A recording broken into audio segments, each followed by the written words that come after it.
Nabi itu Pak hidupnya penuh masalah. Kurang apa ibadahnya Nabi? Sholat sampai bengkak betisnya, tidak pernah lepas Senin Kamis, tahajud tiap malam, tadarus tiap hari, duduk sekali duduk istighfar 100 kali. Itu Nabi itu bagus akhlaknya, bagus ibadahnya, tapi hidupnya penuh masalah. Mana benar Ustaz, Nabi penuh masalah? Masih dalam kandungan wafat itu bapaknya, dibawa terik matahari, tapi dengan izin Allah Rasulullah tidak pernah sentuh secara langsung kulitnya dengan matahari. Kenapa? Dilindungi oleh Allah. Nabi penuh masalah, hampir setengah hidupnya penuh dengan dakwah dan perjuangan perang Uhud, perang Badar, perang Khandaq. Nabi penuh masalah, tapi hebatnya Nabi tidak pernah galau. Nabi tidak pernah bikin status di medsos. Kenapa? Karena zaman itu tidak ada medsos. Nabi tidak pernah curhat ke manusia. Nabi tidak pernah putus asa. Nabi ketika ada masalahnya semakin mapan hidupnya, semakin kuat mentalnya dengan berpegang kepada dua perkara, ista'inu bis-sabri. Maka saudaraku, kalian cinta kepada Nabi, bawa ini oleh-oleh dalam menghadapi masalah. Mana ada manusia tidak ada masalahnya? Ini sini depan saya ini banyak muka-muka penuh masalah semua. Ini depan saya, oh muka-muka penuh dosa dan masalah. Ini yang ceramah, kau pikir tidak ada masalahku? Lebih parah.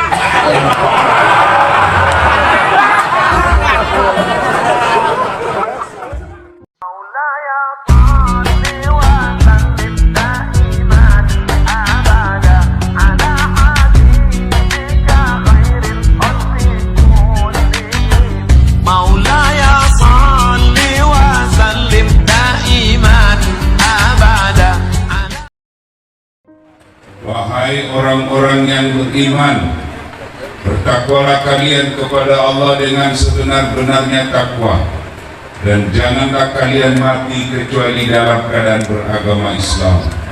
Jangan kamu mati, berarti mati kau yang ngatur, berarti mati mau-maumu. Padahal mati mau atau tidak, tiba saatnya pasti mati. Orang kaya mati, orang miskin mati, raja-raja mati, rakyat biasa mati, caleg mati. Orang kaya mati, orang miskin mati, raja-raja mati, rakyat biasa mati, janda mati. Semua mati. Berarti yang jadi masalah bukan mati, yang jadi masalah illa wa antum muslimun, kecuali kamu mati dalam keadaan beragama Islam. Berarti ada orang Islam matinya kafir, ada orang Islam matinya tidak membawa Islamnya. Insya Allah Bapak Ibu sekalian tidak akan mati dalam keadaan mencuri. Insya Allah Bapak Ibu sekalian tidak akan mati dalam keadaan merampok. Tapi yang bisa membuat kita mati kafir, hubbi aklil haram, suka memakan makanan haram. Salah satu diantaranya adalah menerima uang sogok pilpres pilkada. Manetiro. Pak, Bu, insya Allah Bapak Ibu tidak akan mati dalam keadaan mencuri. Yang saya khawatir kalau baru saja makan uang sogok. Makanya jangan terima uang sogok. Rakyat, jangan kuperas para caleg dan calon pemimpinmu. Pemimpin, jangan kau sogok rakyatmu. Insya Allah kalau kita tidak saling sogok menyogok, maka yang terpilih adalah pemimpin yang baik. Kalau pemimpin kita baik, insya Allah anak cucu kita tidak susah cari lapangan kerja. Kalau pemimpin kita baik, insya Allah kita tidak akan menderita kehilangan minyak goreng. Makanya 2024 jangan salah memilih pemimpin. Jangan pilih dia karena kau dikasih uang 300.000. Demi Allah kau tidak akan kaya dengan 300.000. Dan demi Allah kau tidak akan miskin dengan menolak 300.000. Yang pasti kalau kamu terima uang sogok, kalian akan hina di hadapan Allah Subhanahu wa Ta'ala. Ibu bapak, saudara-saudara sekalian, hadir kali ini mau apa? Bapak ibu datang ke sini mau apa? Mau dapat tender, mau dapat itu jual minyak goreng, mau dapat itu paling habis 2 hari. Mau lihat Ustaz As'ad,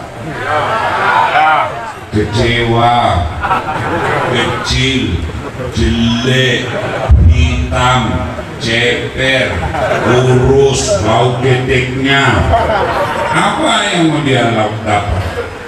Kita datang ke sini karena kita cinta kepada Rasulullah Muhammad. Maka saudara-saudaraku yang tidak mau maulid kami hormat. Kalian yang tidak mau maulid kami senang.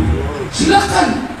Tapi jangan menganggap kami yang maulid ini bid'ah dan sesat. Jangan menganggap kami ini yang merayakan hari kelahiran Nabi sebagai saudaramu yang sesat. Memang maulid tidak pernah dicontohkan dan tidak pernah dilakukan Nabi. Tapi kenapa kita lakukan? Karena kita cinta kepada Rasulullah Muhammad. Untuk apa kita dengar maulid? Supaya kita tahu sejarah Nabi. Setelah itu kita mencontohnya. Bagaimana kita mau contoh Nabi kencing kalau sejarah Nabi kita tidak tahu? Bagaimana kita mau contoh Nabi makan kalau sejarah Nabi kita tidak tahu? Maka kita hadir di sini untuk mendengarkan sisi kehidupan Nabi. Mudah-mudahan bisa kita contoh. Pak, berapa anaknya Nabi? Hah?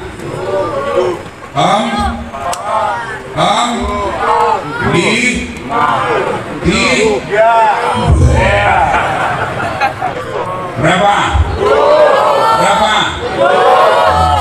Anak-anak Nabi ada 7 orang, 3 laki-laki, 4 perempuan. Pertama Abdullah, Ibrahim, Zainab, Ruqayyah, Ummu Kalsum, Fatimah. Baru ada yang tahu anaknya Nabi 7 rupanya. Itu lagu yang memperkenalkan sejarah Nabi. Tapi lagu bapak ibu di rumah apa? Cikampek, sebenarnya. Apa kau dapat itu Cikampek?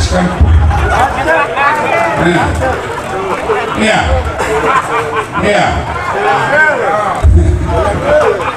Bel. Ya. Bapak saudara-saudara sekalian, kalau kalian cinta kepada Nabi, kata Nabi, ahsin kalamaka, haluskan tutur katamu. Boleh dakwah, boleh nasihat, tapi jangan memaki. Boleh dakwah, boleh nasihat, tapi jangan menghina mulutmu. Kalau mulutmu kasar, kamu belajar agama dari mana? Nabi itu sederhana, Nabi itu mulus, tutur katanya halus.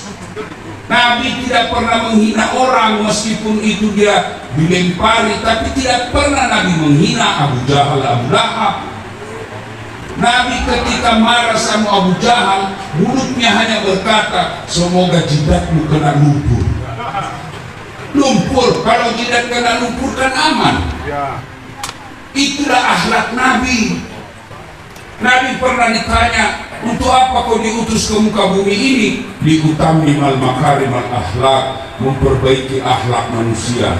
Maka saya heran, saya tidak masuk akal kalau ada pendakwa, penceramah yang ada teladannya adalah Nabi, lalu menghina dan memaki mulutnya. Kenapa Nabi tidak pernah menghina dan memaki mulutnya? Karena yang dihadapi adalah sahabat-sahabat Nabi sendiri yang sopan. Boleh nggak menghina? Ya, lihat situasi dan keadaan.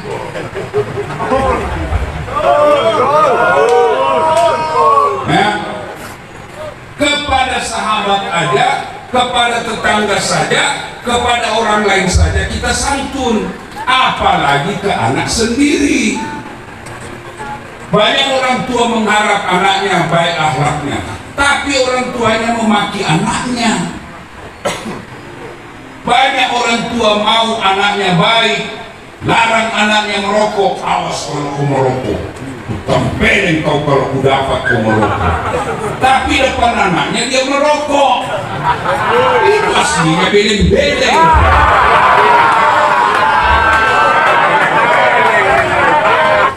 Yang anaknya dinasehati itu yang SMA, depannya awas kalau kau merokok.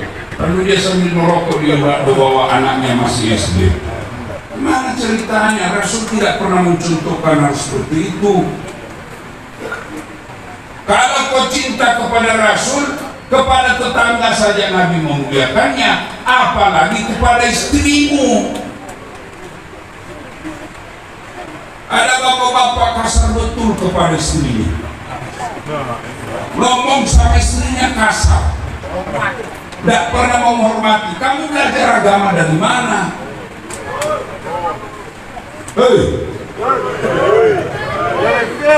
Kalau kalian cinta kepada Nabi, muliakan istrimu.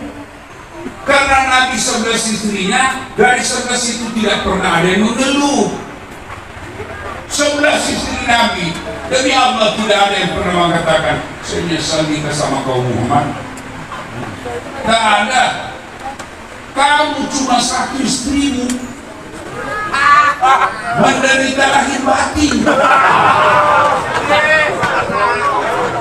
Sudah tidak mampu belikan rumah istri, sampai 2 anak masih ngontrak-ngontrak, tidak pernah beli baju baru untuk istri, tidak pernah dibelikan perhiasan. Kau sakiti lagi perasaannya dengan kalimatmu yang kasar.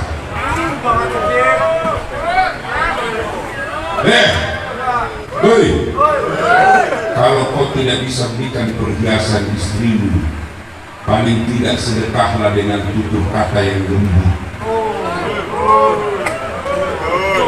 Kalau sampai sekarang kamu masih ngontrak-ngontrak, maka jangan, kalau tidak mampu berikan rumah istrimu, jangan aku perlakukan dia seperti sampah. Sudah miskin, penghasilan tidak jelas, rumah ngontrak 3x3, hujan kehujanan, banjir kebanjiran, kau bawa istrimu ke rumah yang menderita itu, lalu kau hina lagi secara fisik.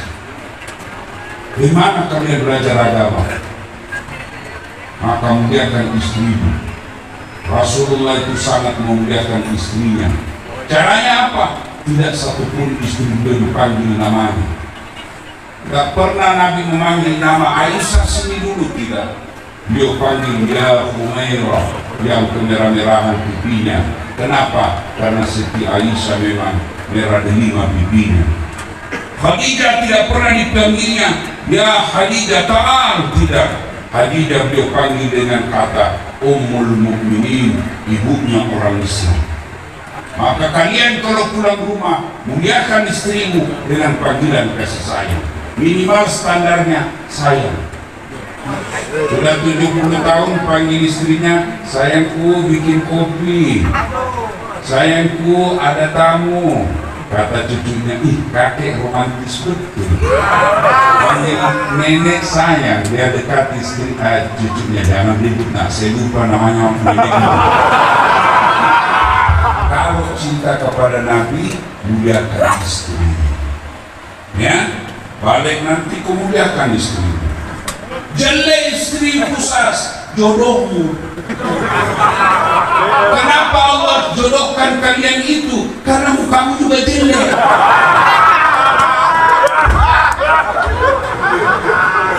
Ya, ya. Maka muliakan istri. Dua, Nabi itu Pak hidupnya penuh masalah. Kurang apa ibadahnya Nabi? Sholat sampai bengkak betisnya, tidak pernah lepas Senin Kamis, tahajud tiap malam, tadarus tiap hari, duduk sekali duduk istighfar 100 kali. Itu Nabi itu bagus akhlaknya, bagus ibadahnya, tapi hidupnya penuh masalah. Mana benar Ustaz, Nabi penuh masalah? Masih dalam kandungan wafat itu bapaknya, dibawa terik matahari, tapi dengan izin Allah Rasulullah tidak pernah sentuh secara langsung kulitnya dengan matahari. Kenapa? Dilindungi oleh Allah. Nabi penuh masalah, hampir setengah hidupnya penuh dengan dakwah dan perjuangan perang Uhud, perang Badar, perang Khandaq. Nabi penuh masalah, tapi hebatnya Nabi tidak pernah galau. Nabi tidak pernah bikin status di medsos. Kenapa? Karena zaman itu tidak ada medsos. Nabi tidak pernah curhat ke manusia. Nabi tidak pernah putus asa. Nabi ketika ada masalahnya semakin mapan hidupnya, semakin kuat mentalnya dengan berpegang kepada dua perkara. Ista'inu bis-sabri. Maka saudaraku, kalian cinta kepada Nabi, bawa ini oleh-oleh dalam menghadapi masalah. Mana ada manusia tidak ada masalah? Ini sini depan saya ini banyak muka-muka penuh masalah semua. Ini depan saya, oh muka-muka penuh dosa dan masalah. Ini yang ceramah, kau pikir tidak ada masalahku? Lebih parah.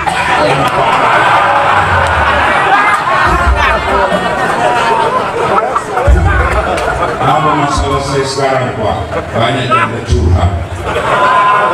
Ustaz, meninggal suami saya, ada doa-doa penenang jiwa. Saya kasih doa-doa di WhatsApp. Lama-lama dia bilang, Ustaz, mau ke Ustaz menjadi imam. Masalah itu Pak. Mau kamu lagi tapi takut sama istri. Ada di sini takut sama istrinya. Berhenti kok jadi laki-laki. Saya tahu orang Betawi takut sama istrinya. Orang Bugis tidak takut sama istrinya Pak. Cuma istrinya lebih berani. Nah, Allah tahu kalau lagi sakit. Sholat saudara. Saya sudah sholat Ustaz. Betul, kau sholat tapi tidak ikhlas. Ayyama sholat asal lagi.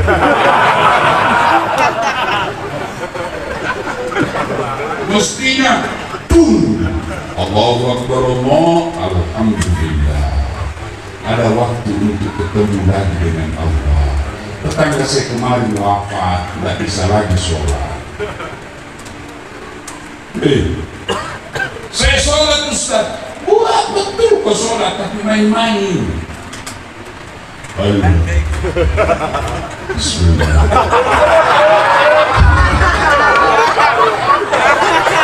Siapa yang kau sholat dalam pantat? Tahu akan aku bayangkan dirimu sendiri. Kau sholat tapi main-main. Allah.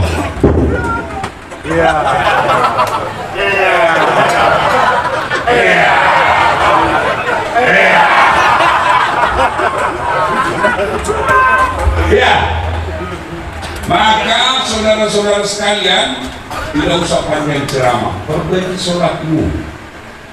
Ya Allah, berikan saya istri yang soleha. Apa Allah butuh istri? Tidak. Mintalah kepada Allah, tapi mustahil Allah dengar doamu kalau kau tidak sholat. Sholat, datang berjamaah ke masjid, Itu sunnah. Kalau kalian cinta kepada Rasul, berjamaahlah. Tidak bisa jamaah di masjid, jamaah di rumahmu, jamaah di kantormu, berjamaah. Itu perintah Nabi. Di Pak RT umumkan, siapa yang datang sholat berjamaah subuh diberikan beras 10 kilo, minyak goreng 2 liter, pembeli pulsa 200.000. Sholat subuh setengah 5, jam 2 siang sudah penuh masjid. Kenapa? Karena dia lihat pahalanya. Pada Nabi jelaskan, andai kau lihat pahalanya sholat berjamaah subuh, kau akan datang ke masjid meskipun kau dalam keadaan merangkak. Apalagi penyebab orang malas ke masjid, karena manajemen masjid tidak bagus. Dia jadi ketua panitia, dia kira dia punya masjid. Kalau tidak sesuai maunya, dia tidak mau datang lagi ke masjid. Ya. Maka saudara-saudaraku, panitia masjid, kalian sebaiknya menjadi orang-orang yang lebih baik, lebih alim, lebih bijaksana dalam mengelola masjid. Jangan kau simpan masjid saldonya berpuluh-puluh juta. Saldo kas 80 juta. Begitu kita mau wudhu, keran air rusak. Saldo kas 80 juta, WC buntu. Masih bagus kalau kencing, Pak. Kalau itu, aduh, pencet, aduh, masih air. Masa kita keluar mesti ini. Ya, jangan kau simpan saldo kas, karena kalau kau simpan amalnya orang tidak jalan. Jadikan dia kipas angin, jadikan dia karpet, jadikan dia sound system, jadikan dia honor mubalik, jadikan dia melunasi utang-utang tetangga masjid. Supaya apa? Amal jariah jalan. Tapi kalau kau simpan di bank, amalnya orang tidak jalan, maka sedekahkan, jadikan dia manfaat, jadikan dia tegel, jadikan dia amal jariah buat orang-orang yang sedekah. Mau diperbaiki, kita sudah angkat takbir, terpaksa kita tahan sampai selesai sholat. Gimana orang ke masjid kalau penceramahnya neraka jadi terus dibahas? Kau dibanting, dilipat, ditusuk pantatmu, digunting deh. Kata anak muda dari polisi kita takut habis.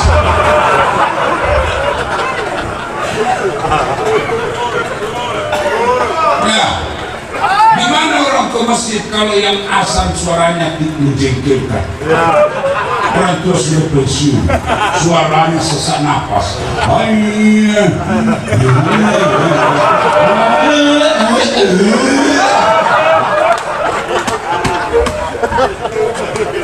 Ya, gimana orang ke masjid kalau imamnya sok paling alim di masjid?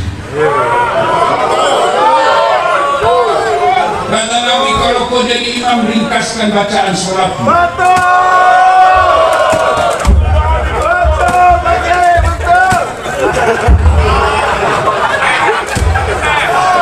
Gimana orang ke masjid kalau imamnya yang dia baca yang susah-susah?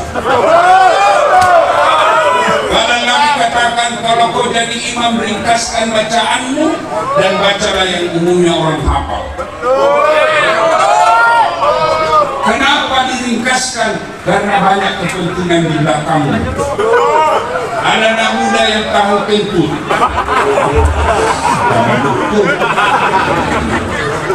ada anak muda yang pakai sandal baru, dia lupa simpan baik-baik. Sudah sandal saya, ada bapak-bapak yang motor baru, namanya punya motor baru, tidak terbiasa, dia lupa kuncinya motor. Dia sudah kunci, dia sudah motor saya. Ya, ada juga ibu-ibu yang maksa lupa matikan kompor. Wah, terbakar sudah rumah saya. Lama juga imam. Itulah sebabnya imam dianjurkan ringkaskan bacaan sholatmu. Kau siksa orang di belakang, ada yang remati, sudah tua, sholatnya panjang betul.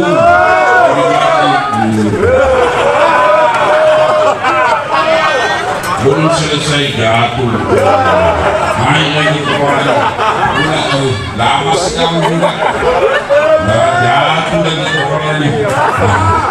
Kau siksa orang tua. Ya. Yang kedua kata Nabi, bacalah yang umumnya orang hafal. Kenapa dianjurkan baca umumnya orang hafal? Satu, supaya orang ikut. Coba kalau imam baca wadduha, kita ikut. Kenapa? Karena kita hafal. Begitu imam membaca surah Al-Anfal ayat 5 sampai 40, dia khusyuk dengan bacaannya, kita khusyuk dengan hayalan.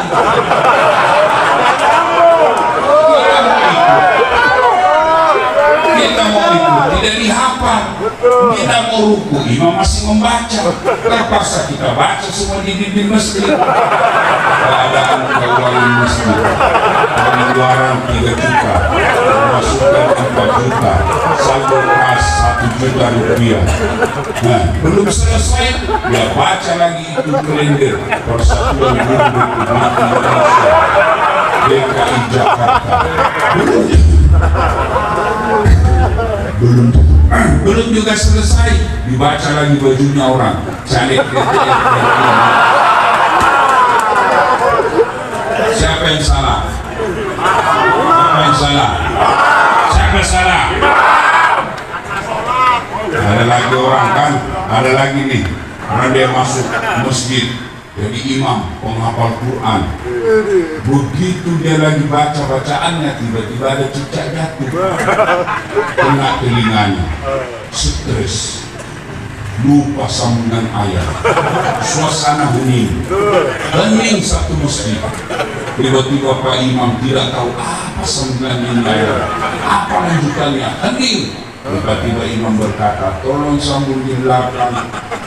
Tidak di belakang, saya juga tidak tahu. Tiba-tiba muda dari belakang dia teriak, kalau begitu ya sudah, Allahu Akbar. Siapa salah? Siapa salah? Imam. Ada lagi nih waktu saya kecil, ini kenyataan waktu saya di kampung.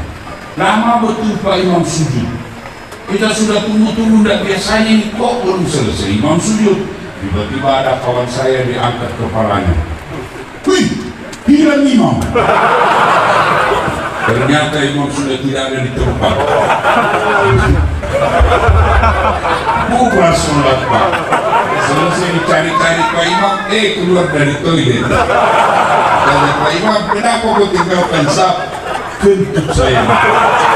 Dan kami kalau kau kentut, angkat dulu kepala kami supaya kami lihat kau keluar. Dengan sengaja, saya malu kau tahu. Siapa salah? Siapa salah? Siapa salah? Imam. Maka hati-hati milik imam. Jadi makmum, siapa saja bisa jadi makmum. Mulai dari anak kecil sampai orang pikun boleh jadi makmum. Mulai dari orang miskin sampai paling kaya boleh jadi makmum. Mulai laki-laki sampai perempuan sampai bencong boleh jadi makmum. Boleh, tapi imam tidak boleh. Hati-hati. Kenapa? Karena kalau kalian salah milih imam, kacau masjid sakmu, bubar sholatmu. Kalau kau salah milih imam, maka 2024 jangan salah imam. Nah, milih imam harus yang kalian yakin dia pandai bacaannya, bagus akhlaknya, bagus tutur katanya, bukan pembohong. Betul baru kau salah.